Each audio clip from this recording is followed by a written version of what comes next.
많이 받으십시오. 오늘은 한국의 명절 구정입니다. 우리는 미국에 살지만 또 우리 가족들을 생각하면 구정의 그런 느낌이 있습니다. 특별히 여러분 가정 가운데 또 한국에 있는 가족과 그런 가정 가운데 하나님의 은혜와 평강이 더 풍성하기를 기도드립니다. 하나님은 우리에게 복을 주시는 분이다 라고 말씀했습니다. 우리를 지켜주시고 은혜를 주시고 평강의 복을 주신다 했습니다. 여러분 믿습니까? 네. 여러분에게 이 놀라운 하나님의 복이 우리 새해 정말 가득차기를 기도드립니다. 우리 아까 불렀던 봉헌 찬송가 참 부를수록 이게 입에 참 좋습니다. 후렴 부분에 너무 이렇게 아동틱하지만 너무 흥겨운 그런 마음이 있어서 참 하나님께 영광을 드립니다. 그런데 하나님께서는 직접 복을 주시지 아니하고 사람을 통해서 주신다 이렇게 말씀했습니다. 우리가 다른 사람을 위해서 기도할 때, 복을 구할 때, 즉 축복할 때 하나님은 그 사람에게 복을 주신다 그랬습니다. 그래서 하나님은 우리를 축복의 통로로 삼아 주십니다. 여러분 다른 사람을 위해서 많이 복을 구하시기를 바랍니다. 특별히 여러분 자녀들을 위해서 가정에 있는 가족들을 위해서 여러분 축복을 하십시오. 축복하십시오. 그래서 여러분 다 축복의 통로가 되십시오. 축복의 통로가 되기를 다시 한번 축복합니다. 한번 또 해볼까요? 옆에 분에게 우리 축복합니다. 오늘 처음 오신 분은 뭔 소린가 그럴 수도 모르겠는데 예, 축복합니다. 예, 자꾸 해보십시오. 예, 감사합니다. 저를 위해서도 예, 축복합니다. 그런데 오늘 주제는 이렇게 복을 주시는 하나님께서 우리와 함께 하신다는 거예요. 그냥 하늘 높이 혼자 계셔서 얘따 먹으라 하고 복 주시는 하나님이 아니라 우리와 함께 하신다는 거예요. 여러분 이거는 굉장한 이야기예요. 우리가 그냥 쉽게 말하지만 이게 성육신의 크리스마스 성탄절 사건이기도 하고 나와 함께 하시나 그거를 임마누엘 단어 아시죠? 임마누엘 하나님 곧 예수님을 가리킵니다. 나와 함께 하시는 하나님 나와 동행하십니다.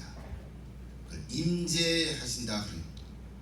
오늘도 우리의 심령 가운데 계시는 성령 하나님을 통해서 여러분 한 분 한 분이 정말 하나님이 나와 함께 하시는구나 이거를 체험하고 돌아가시기를 기도합니다. 아멘. 오늘 우리가 이렇게 예배 드리는데 이렇게 매주 와서 하나님께 예배를 드리는데 가장 중요한 것 중에 하나가 뭐냐면 예배당에 오기는 왔는데 주변의 것만 보고요. 보이니까 보고 또 사람을 만나고 뭐 맛있는 것도 먹고 그렇게 하고만 가면 참 예배를 드렸다고 말할 수가 없는 거예요. 진짜로 예배에서 중요한 건 뭐냐면 나와 함께 하시는 하나님을 확인하고 가는 일입니다. 내 안에 계신 성령님 여전히 나를 사랑하시고 나와 함께 하신다. 감사합니다. 혹 내가 하나님 앞에 부끄러운 것이 있으면 또 예수님의 이름으로 용서를 구하고 그럼 또 깨끗이 씻겨주고 이것이 회복하는 시간이 바로 예배입니다. 그래서 우리가 예배를 늘 드리지만 주님을 만나고 돌아가는 그 시간이 안 되면 체험되어지지 않으면 참 예배를 드리지 못한 것입니다. 여러분 예배에 대해서는 수없이 우리가 말을 하고 또 여러분도 잘 아시고 계시지만 제가 한 말씀 드립니다.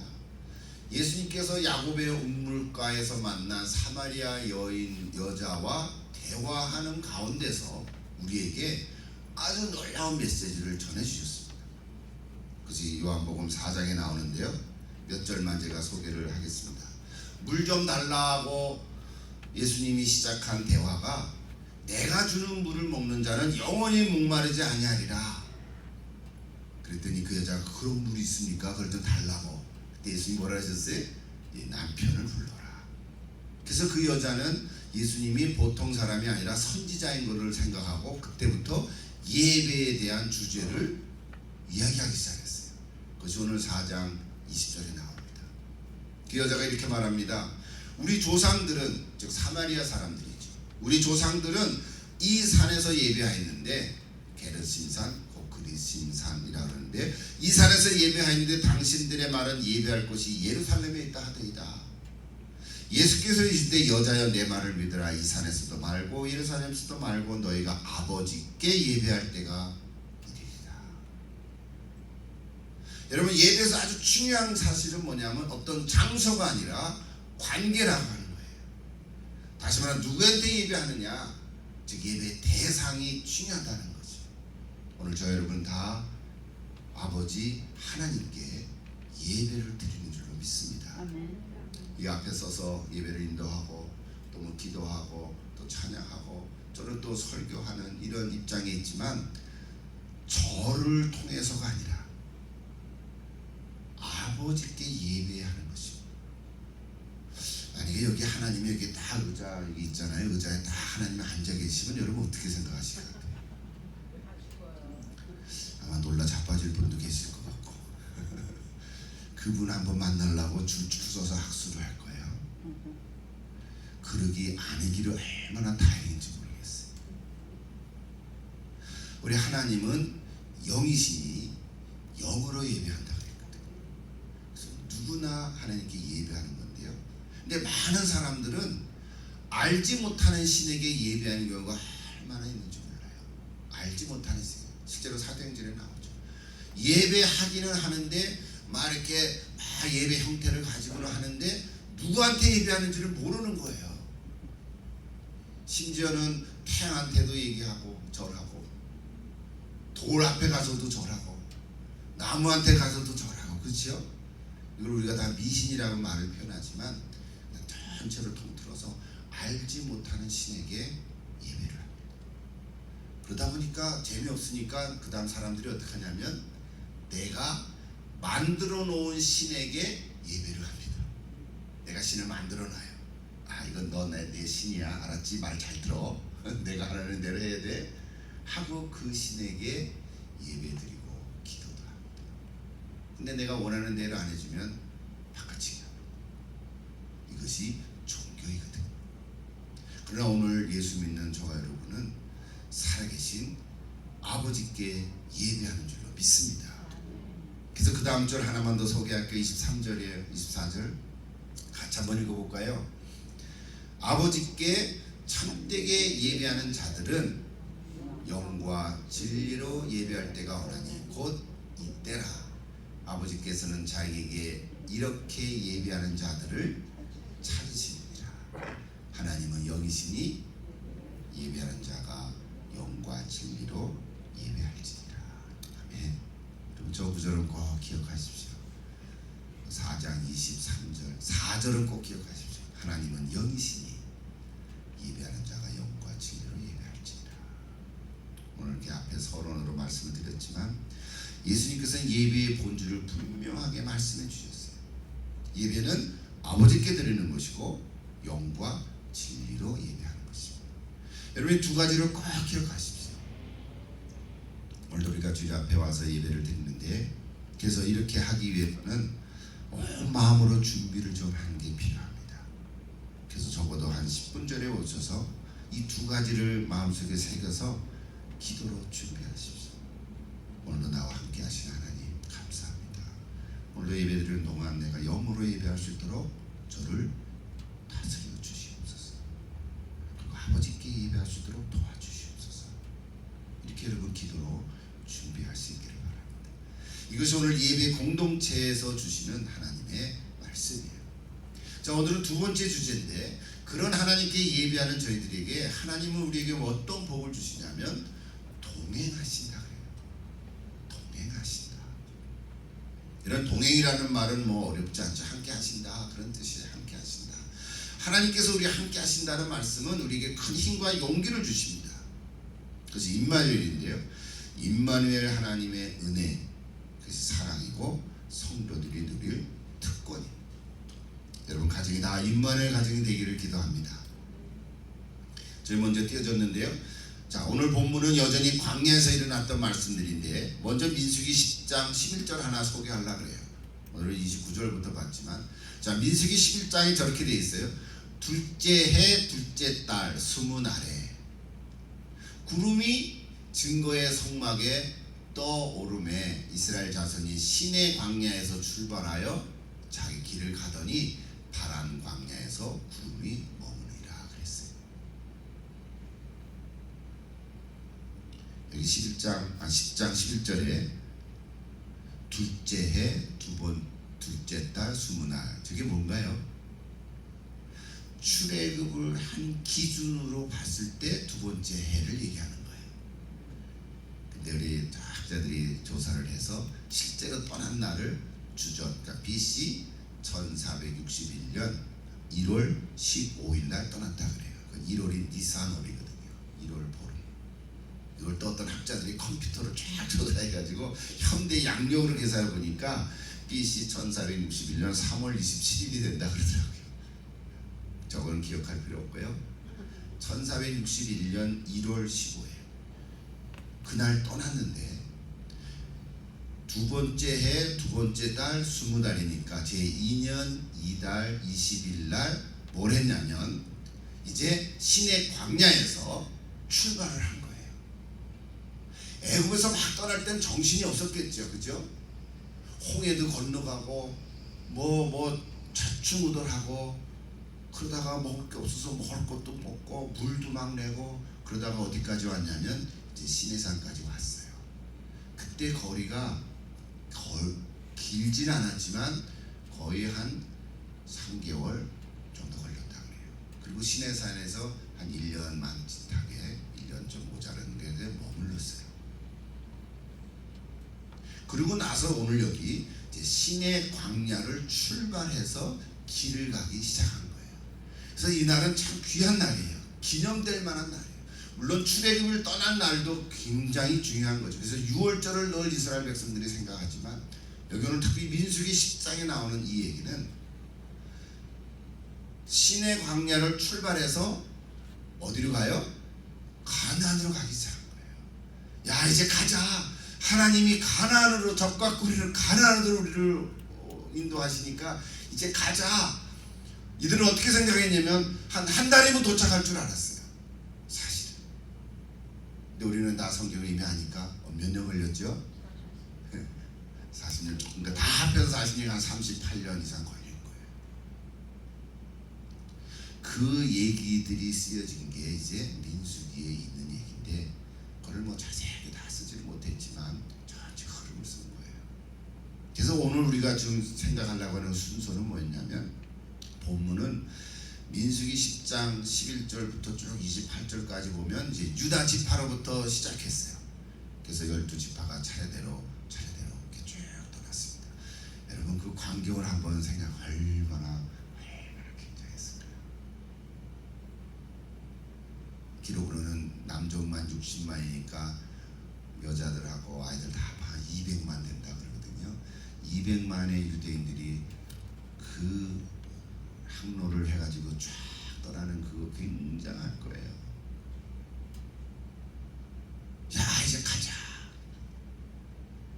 그날이 바로 BC 1461년 1월 15일이라고 기록하고 있습니다. 그런데 이제 오늘 본문은요. 그래서 19절부터 읽었는데 이때 모세가 19절 띄워보세요. 29절. 모세의 장인 르우엘의 아들인 호밥에게 함께 가자고 요청을 합니다. 근데 의외로 호밥은 함께 가기를 거절했어요. 자, 출애굽은 하고 나왔는데 그래서 다시 자신의 고향과 자신의 친척에게로 돌아갈 거라고 했어요. 미디안 광야로 가겠다 이제 그거죠.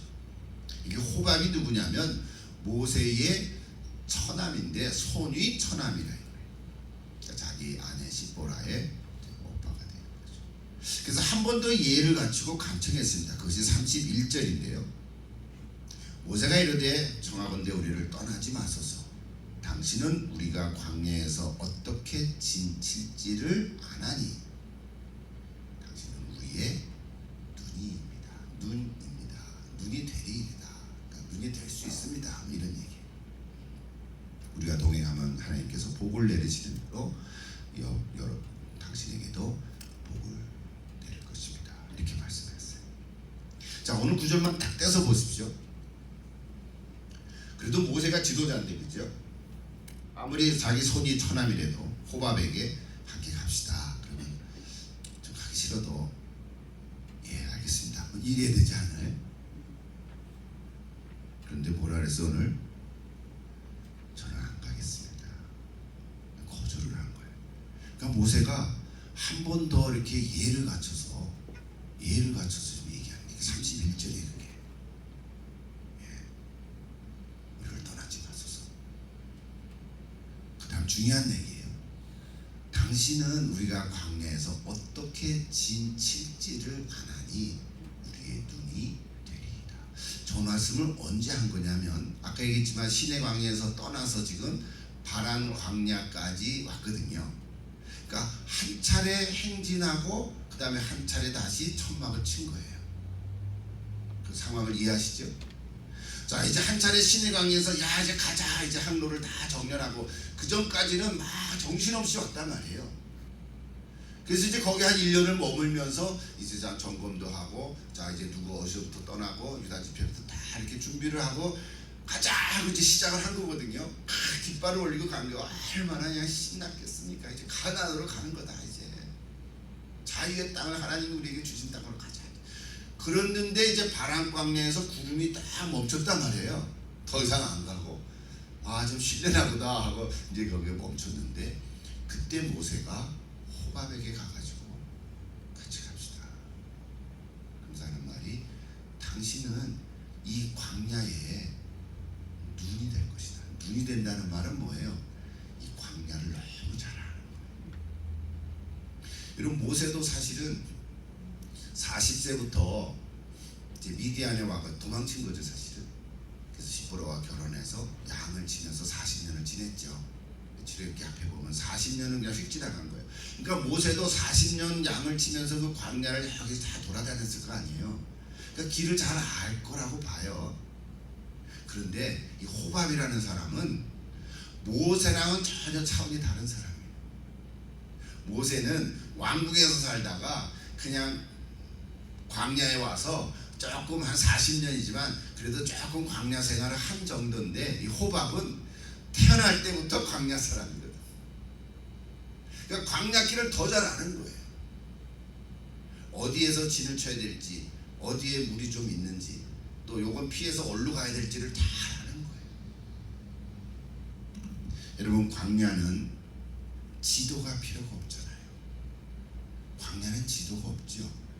광야에는 지도가 있어도 지도대로 안 돼 있어요. 제가 실제로 광야 가보진 못했지만 얘기를 들어보면 광야는 길이 있다가도 한번 바람이 휘 불면 없어지거든요. 특히 모래사막 같은 광야를 지날 때는 어떻게 되나요? 분명히 사람이 가는 길이 있었는데 바람 한번 휘 불고 모래가 다시 싹 덮어버리면 길이 없어지잖아요. 자, 그런 광야길을 모세는 알 그게 없죠. 양치는 길만 알지. 근데 호밥은 거기서 자랐기 때문에 더 잘하는 거예요. 그래서 모세가 호밥한테 요청을 한 거예요. 같이 갑시다. 그냥 같이 가자는 게 아니라 당신이 우리의 안내자가 되어주십시오. 이 광야의 어디에 진을 칠지를 당신은 잘 아니까 그런 얘기예요. 여기 보면 그렇게 얘기해. 여기 문장이 하나 있잖아요. 우리의 눈이 되리이다. 호밥은 광야의 길을 아주 잘 아는 사람이에요. 광야 전문가인 거지. 제가 요즘 여러분도 이해하지만 이렇게 도시에 살다가 좀 정리하고 농촌에 가서 자기가 좀 귀농이라 그러죠. 그렇게 살아야겠다 하는 사람들이 가끔 있어요.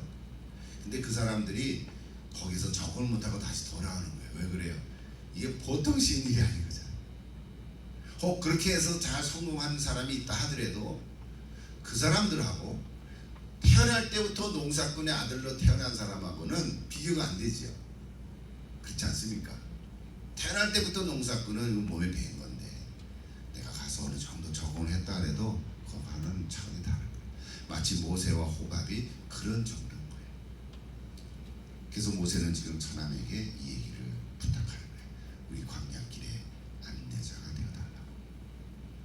제가 오늘 책을 보니까 광야를 읽다 라는 책을 쓴 이진희 목사님 계신데 2017년에 썼어요. 근데 두 번째로 쓴 책이 광야를 살다. 강조하는 거죠. 광야를 살다. 근데 거기에 뭐라고 그랬냐면 광야에서 필요한 것은 지도가 아니라 안내자다. 이런 얘기를 하는 거예요. 이 맞지요? 안내자가 필요한 거예요. 길이 없으니까. 근데 우리는 여기서 조금 한 가지. 모세의 장인을 우리 누구로 알고 있습니까? 보통은 이드로로 알고 있죠. 이드로도 모르시는 분은 할 수 없고 모세의 장인하면 이드로라고 그러는 거 보통 잘 알고 있어요. 근데 오늘 본문에는 모세의 장인을 누구로 소개해요? 르엘로 소개해요. 근데 르의 아들이 호밥이라는 거예요. 근데 또 찾아보니까 사사기 4장 11절에 보면 모세의 장인인 호밥이라고 또 나와요. 아니 아까는 르엘의 아들이 호밥이라는데 왜 또 장인이 호밥이야? 이게 찾으면 찾을수록 뭔가 안 맞아요. 이게 성경의 출애굽기 또 민수기 사사기 다 보면 모세의 장인 이름이 세 사람이나 나와요. 근데 누가 맞나요? 여러분 이거에 관심이 없죠? 누가 장인이든 제가 설교를 쓰면서 지난주일에 하나님 우리를 눈동자같이 지켜주신다 그랬잖아요. 그래서 눈동자에 뿅 가가지고 눈동자에서 막 이렇게 조사해주고 제가 한 10분 가까이 설교했잖아요. 뭐 설교는 아니지만 눈동자가 너무 좋아서 그때 나중에 집에 와서 제 아내가 뭐라 하냐면 너 쓸데없이 시간을 썼다. 눈동자에 대해서 뭐 그렇게 얘기하냐고. 그냥 마지막에 그 메시지가 좋은데 그 메시지에도 시간을 쓰면 더 훨씬 좋지 않았겠냐고 또 제가 한 소리 들었거든요. 그래서 오늘도 그 얘기를 하려니까 여러분 모세의 장인이 진짜 누군지 관심 있으세요? 그래서 제가 답변을 안 하겠어요. 오늘은 그 얘기 안 할래요. 이거 하나는 분명해요. 이드로하고 르엘은 같은 사람이에요. 이름이 다르게 쓰는 것 뿐이에요. 그리고 호밥이 장이 아니 처남이 맞습니다. 됐죠? 거기에 뭐 복잡한 게 많아. 또 찾아보니까 아니 그게 아니고 호밥이 르엘이 뭐 할아버지래나. 와 그거 뭐 뭔 상관이 있어? 상관이 있어? 상관이 없죠, 그죠? 그냥 가는. 메시지 성경을 보니까 너무 재미나게 돼 있어요. 번역이 눈이 된다 이런 말은 You can be our eyes. 그런데 그 다음 넘겨보면요 메시지 성경이 이렇게 돼 있어요. 광야에서 진을 칠 최적의 장소를 두루 아는 사람은 자네밖에 없네.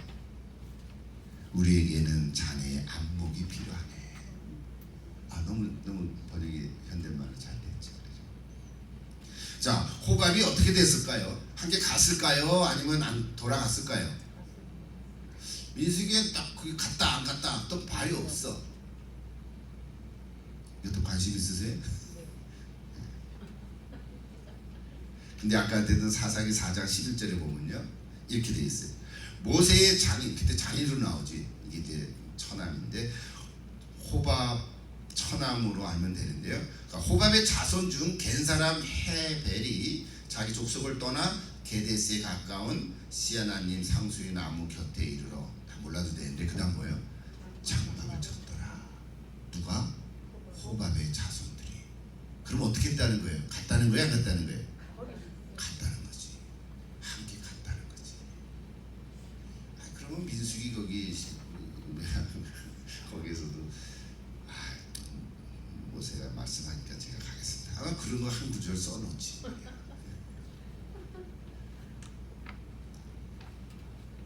히브리어로 보면 장인을 호텔이라고 그러고 처남을 하탄이라고 그러는데요. 이거 자음은 똑같은 거야 그러니까. 근데 맞소랑 옹을 붙이니까 호텔 하탄 이렇게 발음이 다른 건데 이것도 궁금하지 않은 것을 제가 또 말하니까 그냥 결론은 호밥은 모세의 장인이다. 오히려 우리에게 배울 수 있는 영적인 교훈이 뭘까요? 자, 모세가 호밥에게 같이 가자, 별거 아닌 얘기 같은데 같이 동행합시다. 우리의 눈이 될 것입니다. 당신의 안목이 있으니까 우리의 안내자가 되어 주십시오. 모세가 오늘 호밥에게 이 얘기를 하는 걸 통해서, 이 구절을 통해서 하나님께서 오늘 우리에게 주신 영적인 교훈이 뭘까? 이게 중요한 거죠. 이렇게 질문을 던진 거예요. 나에게 있어서 오늘 저 여러분의 한 세계를 살아오면서 마치 광야와 같은 길을 가는 그 여정에 나에게 호밥과 같은 사람이 누가 있었나? 내 인생 여정에서, 내 광야의 인생길에서 내게 호밥과 같은 사람은 누구 있나? 누구였나? 떠오르는 사람이 있으세요? 특히 광야길에 서서 갈 때 나를 안내해주고 쉼터를 제공해주고 물 있는 곳을 안내해주신 사람, 바로 그 한 사람이 바로 나에게 호밥과 같은 사람인 것입니다. 외로울 때 나를 위로해준 친구일 수도 있고요, 인생 고민을 들어준 어떤 선생님일 수도 있고, 아니면 단짝 친구일 수도 있고, 비밀이 없이 다 얘기하는 그 짝꿍 있잖아요. 또는 우리 부모님일 수도 있고, 연인일 수도 있고, 배우자일 수도 있고, 뭐 군대 고참일 수도 있고, 뭐 목사될 수도 있고, 전도사가 될 수도 있고, 직장 동료일 수도 있고요. 내가 지금까지 살아온 한 인생의 그 광야길에서 정말 내가 힘들었을 때 내 길의 안내자가 되어줬다고 생각했던 그 호밥, 나에게 있어서 호밥은 누구인가? 이걸 한번 생각해 보세요. 삶에 정착하는 일에 도움을 준 권사님일 수도 있고, 집사님이 될 수도 있고, 또는 힘들 때마다 내 얘기를 잘 들어주는 어떤 목사님일 수도 있고, 나를 위해서 기도해주는 어머니일 수도 있고.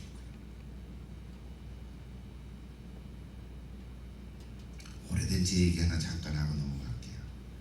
오늘 설교를 준비하면서 나에게 호밥은 누굴까 떠오르는 사람이 하나 있었어요. 제가 대학교 2학년 때 1학기 때 봄이 됐을 때 3월에 복학을 하잖아요. 복학을 해서 학교를 다시 다니기 시작했는데 기침을 하는 거예요. 기침을 하는데 한 달 이상 하는 거예요. 제 누님이 약사니까 약도 주고 그런데 안 낫는 거예요. 특별히 제조를 해서 뭐 거기다가 마약도 조금 넣고, 원래 제조할 때는 뭐 조금 넣거든요. 이게 합법적인데. 그럼 보통 한 세 첩 먹으면 다 낫는데 안 낫는 거예요. 야, 이상하다. 엑스레이를 찍어봐. 제가 엑스레이를 찍어봤더니 폐결핵이 걸린 거예요. 폐에 이렇게 동그랗게 이렇게 동그란 동공이 하얗게 이렇게 선명하게 나오는 게 폐결핵이 있는 거예요. 아니 희미하게 제가 말하자면 희미하게 되는 결핵이 지금 액티브한다는 거예요. 그래가지고 이제 약을 먹기 시작했고, 학교를 그냥 힘들게 다니다가 이제 여름방학이 됐는데, 한국의 인천에 가면 인천 요양원 병원이 있습니다. 그건 결핵 환자만 있는 데인데 돈이 너무 비싼 거예요. 그때 당시로 뭐 100만 원씩 하고 그런 거예요. 근데 그 옆에 할머니 집이 있는데 그 할머니 집을 수소문을 해가지고 이제 저를 안내해 주셨어요. 그래서 거기서 머물게 하고, 근데 그때 배달성경 공부를 같이 했던 멤버들 중에 간호사가 있었는데, 간호사가 마침 그 인천 요양원병원에 다니는 거기서 근무하는 간호사였어요. 그래서 하루에 한 번씩 저에 있는 몸을 그 할머니 집에 와서 주사를 놔주고, 근데 하루에는 왼쪽 엉덩이, 그 다음 날은 오른쪽 엉덩이, 한쪽은 또 왼쪽 엉덩이, 오른쪽 엉덩이. 처음에는 감사하고 좋은데, 이게 주사 놓고 딱 주사 놓자마자 이게 문질러야 되는데 뭐 조금 문지르다 말잖아요. 근데 매일 놓으니까 원래 6개월을 주사를 맞았는데 거기 한 2, 3개월 있는 동안 매일 맞으니까 이게 딱딱해져가지고 너무 아픈 거예요. 이제는 놀 데가 없는 거야. 그때 생각이 확 났어요. 그때 저를 안내해 주신 황 선생님, 영월과 치료교통 지휘하신 황희수 선생님, 그리고 늘 단짝으로 다녔던 주하자 집사님, 나중에 사모님이 됐는데 이제는 아마 돌아가셨을 것 같기도 한데, 제가 미국에 온 지 30년이 넘었잖아요. 그분들이 생각이 나는 거예요. 집을 안내해주고 먹을 것도 갖다주고 마른 새우가 좋다 그래서 또 마른 새우를 맨날 갖다 주지.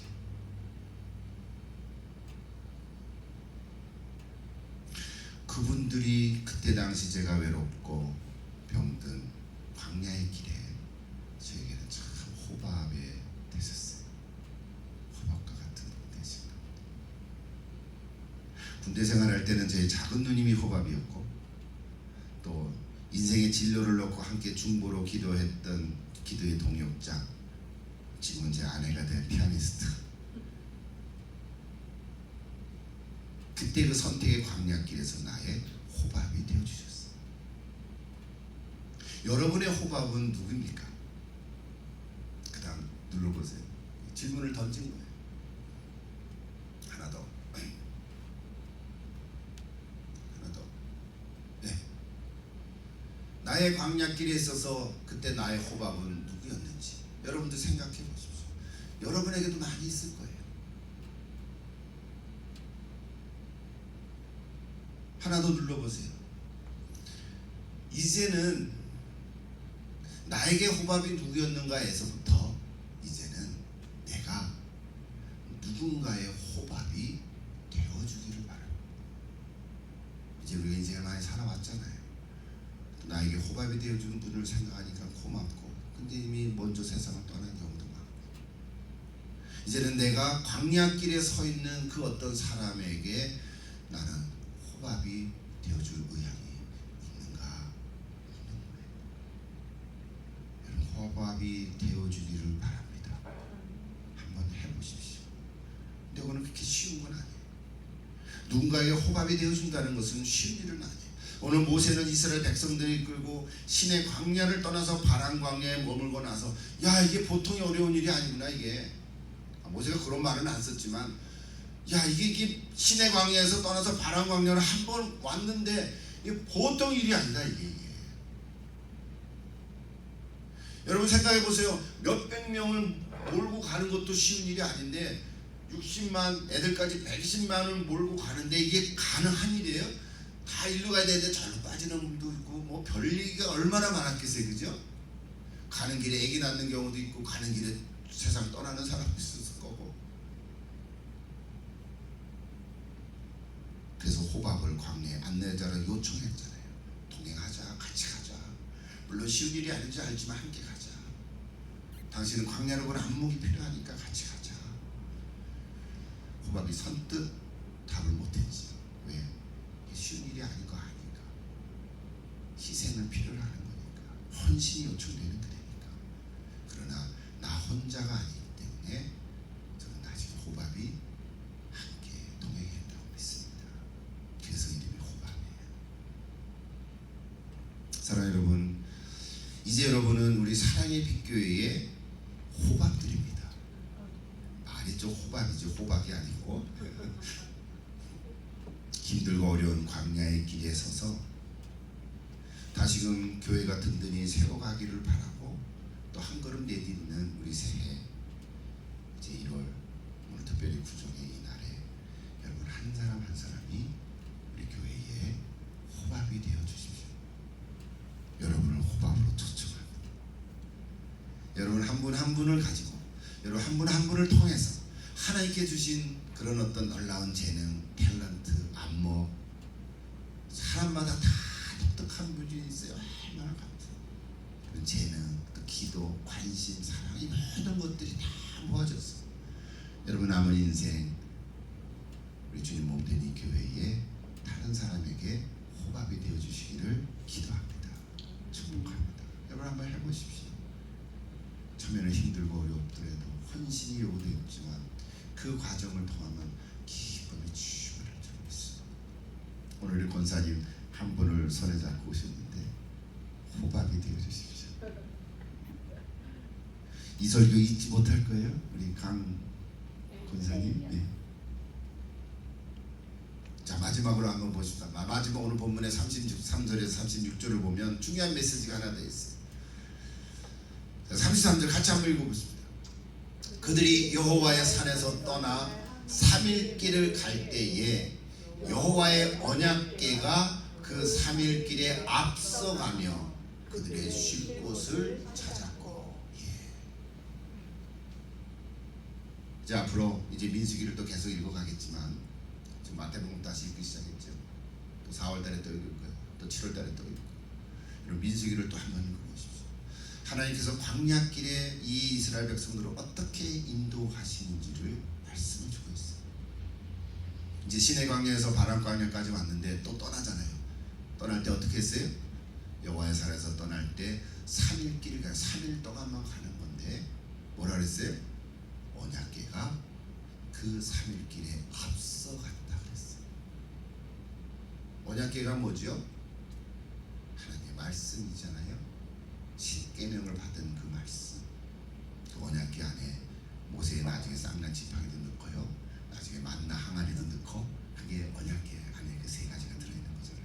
근데 그것을 맨 앞에 레이지파가 밀고 메고 이제 가는 거예요. 오늘 우리에게 주시는 건 뭐예요? 사람들이 함께 가지만 앞서 가시는 것은 여호와의 언약궤였다. 그 언약궤라는 건 오늘 우리에게 무슨 상징, 뭘 상징하냐면 하나님이 함께 하시는 임재를 상징하는 거예요. 언약궤 뭐 이렇게 통이죠. 그냥 그 상자 안에 가게 넣은 건데 그 자체가 무슨 의미가 있는 게 아니고, 그 자체가 무슨 능력이 있는 게 아니라 하나님이 함께 하신다고 하는 그것이 능력이 있는 거지. 오늘 저나 여러분의 인생 가운데 하나님이 내 앞서서 내 길에 앞장서서 앞에서 마치 천병같이 나와 함께 하시는 줄로 믿습니다. 그것이 내게 있을 때 내가 안심하고 갈 수 있는 거예요. 확실합니까? 하나님이 내 앞길에 서서 간다. 내 가는 인생에 앞서 가시는 하나님. 그래서 이제 우리는 아무리 급한 일이라도 하나님보다 앞서 가서는 안 돼요. 어떤 분은 뭐 기도한다고 그러는데 예, 기도해야죠. 근데 저기 잠언 16장 9절 보십시오. 사람이 마음으로 자기 길을 계획할지라도 뭐라고요? 걸음을 인도하시는 분은 여호와 하나님이시죠. 잘 아시죠? 암송도 하시죠. 맞습니다. 여기 아무리 모세와 호밥이 광야길을 안내한다고 해도 실제로 그 걸음을 인도하시는 분 누구예요? 하나님이시잖아요. 우리를 도구로 사용하셔서 하나님의 뜻을 이루시고자 우리의 걸음을 인도하시는 분은 하나님이세요. 우리에게는 안내자도 필요해요. 함께 가야 할 짝꿍도 필요해요. 기도자도 필요해요. 또 열심히 일을 하는 좀 신칙한 사람도 필요해요. 그리고 재정으로 후원하는 사람도 필요해요. 그러나 이 모든 것을 합력해서 진정으로 선한 길로 인도하시는 분은 누구세요? 하나님이시죠. 이 고백을 잊지 않기를 기도합니다. 나와 동행하신다. 내가 다 하는 것 같지만 하나님께서 함께 해주시는 거예요. 하나님께서 함께 해주시지 않으시면 이룰 수가 없어요. 여러분 자꾸 경험하시잖아요. 그렇죠? 내가 계획한 대로 다 된 일이 몇 가지나 있었어요. 하나님께서 함께 하시니까 오늘 내가 요만큼 있는 거예요. 여기 언약궤가 그 길에 앞서가서 쉴 곳을 찾았느니라. 성경은 다 한 구절 그냥 하고 지나가요. 민수기 10장 33절 그냥 그 길에 앞서가서 쉴 곳을 찾았다. 오늘 저 여러분의 인생 가운데 정말 쉴만한 물가로 우리를 인도하시는 하나님, 너무 힘들고 고통스러운 순간 속에서 병들고 정말 아유 죽고 싶다, 죽는 게 차라리 낫겠다, 그런 순간에까지조차도 하나님께서는 함께 하셔서 앞서가셔서 나를 쉬게 해주시는. 지금도 엑스레이 찍으면요 그 가슴에 딱 동그란 게 이렇게 선명하게 나와요. 그 선명하게 나오는 거는 이제 폐결핵이 다 완치가 됐다는 증명이에요. 감사하죠. 시간이 많이 갔어요. 진영을 떠날 때는 구름 기둥으로 뜨거운 햇빛을 가려주시고, 밤에는 또 추우니까 불 기둥으로 녹여주시고, 오늘 성경을 쭉 보세요. 33절부터 36절까지 쭉 보시면 대적들을 흩으시고, 또 주를 미워하는 자들을 주 앞에서 도망가게 하시고, 마지막으로 말씀을 마무리하면서 떠오르는 시편이 있어요. 어떤 시편이 떠오를까요? 어떤 시편이 떠오르고 싶으세요? 그렇죠. 시편 23편이죠. 같이 한번 읽어보십시오. 여호와는 나의 목자시니 내게 부족함이 없으리로다. 그가 나를 푸른 자장에 누이시며 쉴만한 물가로 나를 인도하시는도다. 내 영혼을 소생시키시고 자기 이름을 위하여 의의 길로 인도하시는도다. 내가 사망의 음침한 골짜기로 다닐지라도 해를 두려워하지 않을 것은 주께서 나와 함께 하시리라. 주의 지팡이와 막대기가 나를 안위하시나이다. 주께서 내 원수의 목전에서 내게 상을 차려주시고 기름을 내 머리에 바르셨으니 내 잔이 넘치나이다. 내 평생의 선하심과 인자하심이 반드시 나를 따르리니 내가 여호와의 전에 영원히 살리로다. 아멘. 이건 뭐 우리 손자 녀석 5살짜리도 다 알아요. 외워요. 우리가 이걸 몇십 년 동안 알고 지냈던 시편이에요.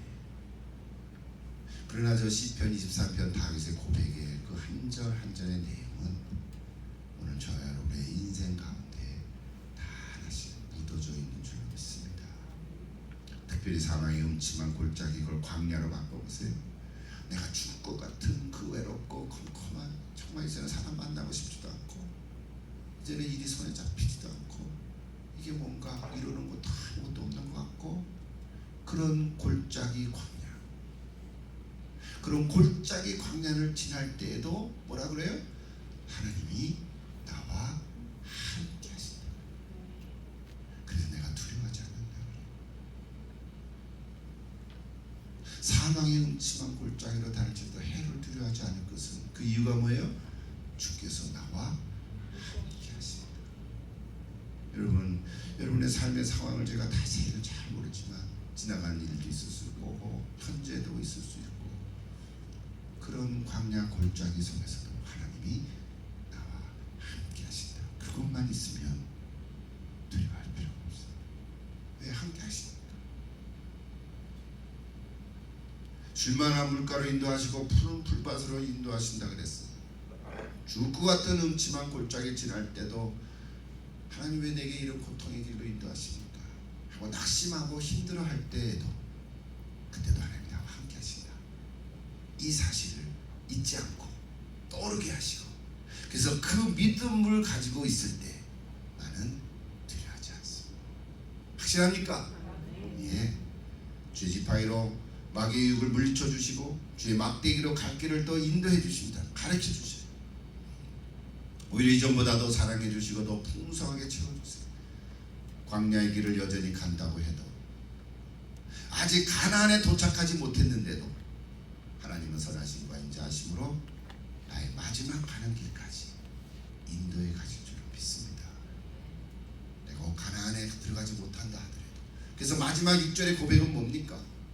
나의 선하심과 인자하심이 내 평생의 선하심과 인자하심이 반드시 나를 따르니 내가 여호와의 전에 영원히 살리로다. 무슨 얘기예요? 내가 하나님 마지막까지 나를 인도해 줄 줄로 내가 믿는데 마지막 그 길까지도 내가 하나님께 찬양하고 예배하겠습니다. 그 고백인 거예요. 여러분 예배는 그냥 예배로 끝나는 게 아니라 시간 하나 때우는 1시간짜리가 아니라 정말 내 인생 가운데서 하나님을 고백하고 나를 여기까지 인도해 주신 하나님께 내가 감사하고 찬양하고 그리고 하나님을 예배하겠습니다. 그 고백인 거예요. 오늘도 여러분 그런 고백이 있기를 기도합니다. 여러분 예배가 돼야 여러분 예배가 승리하는 거예요. 그래야 영적으로 무장할 수 있는 줄로 믿습니다. 여러분 오늘 1년 한 해 동안 정말 이제 2023년 이제 1월 마지막이 됐지요. 이제 해피 뉴 이어 2월 달에 인사하기 좀 그렇잖아요. 그죠? 오늘까지 새해 복 많이 받으세요 인사를 하지만 이 한 해 동안 정말 하나님께서 나와 함께 하시고 동행하시고 이 광야 같은 세상에서 내가 믿음의 길을 가는데 하나님 나와 함께 하심을 믿습니다. 내가 지금 힘들고 어렵지만 정말 이제는 정말 더 못할 것 같지만 그럼에도 불구하고 하나님 나와 함께 하시니 감사합니다. 그래서 할 일이 뭐예요? 내가 하나님을 찬양하고 예배하겠습니다. 여러분 있는 그 자리에서 예배하십시오. 꼭 이 자리에 못 와도 괜찮다 이 말이에요. 아까 우리 요한복음 4장 얘기했죠. 누구에게? 아버지께 영과 진리로 예배하십시오. 우리 집사님 멀리 계셔서 자주 못 만나는데 한번 가보고 싶은데 올해는 진짜 한번 가보고 싶어요. 3시간 반 걸리는데 또 험한 길을 가야 돼요.